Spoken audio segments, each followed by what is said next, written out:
তেওঁৰ আগতেও বহুত ঘটনা আছে, গতিকে ইয়াত মই প্ৰতিক্ৰিয়া দিব নিবিচাৰোঁ, কাৰণ তেওঁ এটা ৰাইজৰ দ্বাৰা নিৰ্বাচিত এখন চৰকাৰৰ মুৰব্বীক যদি তেনেধৰণৰ কথা ক'ব পাৰে আৰু মুখ্যমন্ত্ৰীৰ সাহাৰ্য পুঁজি আপোনালোকেও পায়, অসমৰ ৰাইজেও পায়, দুৰ্গত সকলোৱে পায়। গতিকে সেই সময়ত তেওঁ কেৱল মুখ্যমন্ত্ৰীক অপমান কৰা নাই, যিসকলে মুখ্যমন্ত্ৰীৰ সাহাৰ্য পুঁজি পাইছে সকলোকে তেওঁ অপমান কৰিছে। মই ভাবো নীলোৎপল বৰাৰ বিৰুদ্ধে যিসকলে মুখ্যমন্ত্ৰীৰ সাহাৰ্য পুঁজি পাইছে সেইসকলে ইয়াৰ মানে ৰেজিষ্টাৰ কৰিব লাগে। কেৱল আমি বিজেপি হিচাপে নহয়, আৰু তেওঁৰ হয়তো মানসিক কিবা বিকৃতিও আছে নেকি, তেনেকুৱা হ'ব পাৰে। মানে মানসিক বিকৃতি থাকিব পাৰে, এবাৰ তেওঁৰ চেকআপ এটা কৰাই লোৱাটো ভাল হ'ব। চাই লওঁ এতিয়া।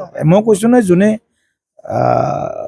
মুখ্যমন্ত্ৰীৰ সাহাৰ্য পুঁজিৰ লাভ পাইছে, লাখ লাখ আজি মানৱগ্ৰস্ত লোকক, আজি কেঞ্চাৰ পেচেণ্টৰ পৰা, হাৰ্ট পেচেণ্টৰ পৰা, কিডনী পেচেণ্টৰ পৰা আৰম্ভ কৰি যিসকলে আজি লাখ লাখ লোকে ইয়াৰ সহায় পাইছে, তেওঁলোককো অপমান কৰিছে। তেওঁলোকৰ যি চিকিৎসা, যাতে তেওঁলোকে ভাবে যে নীলোৎপল বৰাই যে মানুহে চিকিৎসা সাহাৰ্য নোপোৱাকৈ মানুহ মৃত্যুমুখত পৰক।